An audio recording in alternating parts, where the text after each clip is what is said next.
चलो let us start with SA 720। ठीक है, फाइनल वाला ऐसे, ठीक है भाई। मेरे लेक्चर्स दोनों के लिए रेलेवेंट है, इंटर और फाइनल के लिए। कॉन्सेप्ट सेम ही है, ठीक है। चलो examples of amounts, sorry SA 720 का नाम पढ़ते क्या, the auditor's responsibility relating to other information. ये अदर इन्फॉर्मेशन क्या होता है, फाइनेंशियल स्टेटमेंट अपन बनाते हैं, ठीक है। अभी कंपनीज पता है एनुअल रिपोर्ट बनाते हैं, तो उसमें दुनिया भर का चीज़ अदर इन्फॉर्मेशन रहता है, ये ग्राफ ना ये ग्राफ, तो अदर इन्फॉर्मेशन को चेक करना रहता है अपने को। क्या चेक, कि वो भी बराबर है कि नहीं। बैलेंस शीट में सेल्स दिखा है 10 करोड़ और अदर इन्फॉर्मेशन में 12 करोड़, ठीक है। तो ये क्या है, रिलेटिंग टू अदर इन्फॉर्मेशन, मतलब एनुअल रिपोर्ट में जो अदर इन्फॉर्मेशन जाता है वो चेक करना, ठीक है। अभी एग्जाम्पल्स, ये नवंबर 19 का क्वेश्चन है, फेवरेट क्वेश्चन है इनका। एग्जाम्पल्स ऑफ अमाउंट्स और other information included in other information. तो अपन फटक से एग्जाम्पल दे देते हैं इनका। एक तो अमाउंट्स का एग्जाम्पल देंगे, क्या क्या आ सकता है, दिमाग जनरल नॉलेज वाले, और क्या क्या आइटम्स आ सकते हैं। तो अमाउंट बताओ क्या क्या आ सकते हैं, एकदम जनरल नॉलेज क्वेश्चन है। Summary of key financial result such as net income बताएंगे, EPS, dividend, sales, purchase, operating expense, ये सब। फिर एसेट डिस्पोजिशन कुछ है या टैक्स एडजस्टमेंट कुछ है तो वो बताएंगे। फिर liquidity and capital resource information including cash and cash equivalent, capital expenditure, फिर guarantees, contingent liability, sorry contractual liability and other contingency, और फाइनेंशियल रेशियो जैसे interest coverage ratio, debt coverage ratio, ठीक है। FM में पढ़ोगे ना।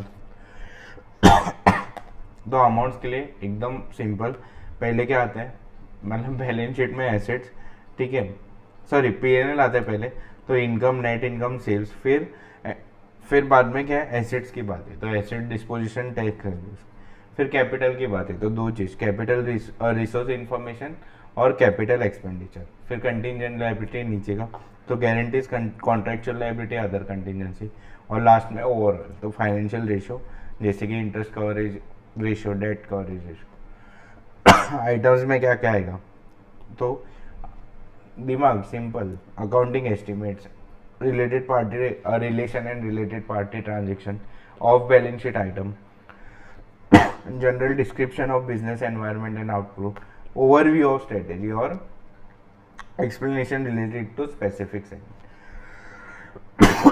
Sorry accounting estimate, related party relation and transaction, फिर of balance sheet item, overview of strategy और specific segment के बारे में, और लास्ट में क्या, बिजनेस एनवायरनमेंट एंड आउटलुक, ठीक है।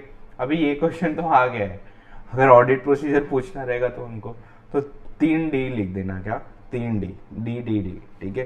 तो ऑडिट प्रोसीजर में पहले क्या करेंगे, डिस्कशन करेंगे मैनेजमेंट के साथ भाई, तो एनुअल रिपोर्ट में क्या क्या डालने वाले हैं दादा, ठीक है। फिर वो सब डॉक्यूमेंट्स अपन मंगा लेंगे, उससे अपन सब डॉक्यूमेंट्स मंगा लेंगे मैनेजमेंट से कि एनुअल रिपोर्ट में क्या क्या डालने वाला है, इधर एनुअल रिपोर्ट है ये, ठीक है। और अगर वो डॉक्यूमेंट अवेलेबल नहीं है तो उसके लिए अपन क्या ले लेंगे, WR। इससे कट शॉर्ट कोई नहीं कर सकता है। तो क्या 3D लिख देना, ऑडिट प्रोसीजर आ गया नया क्वेश्चन, 101वां क्वेश्चन। तो क्या लिखना, पहले डिस्कशन कर ला मैनेजमेंट के साथ कि तुम क्या डालने वाले हो भाई एनुअल रिपोर्ट में, फिर वो सब डॉक्यूमेंट कलेक्ट कर लें, और लास्ट में अगर कोई डॉक्यूमेंट नहीं है तो उसके लिए WR ले लेना, ठीक है। तो इधर अपना 720 जो मेन सीरीज है वो भी होता है खत्म।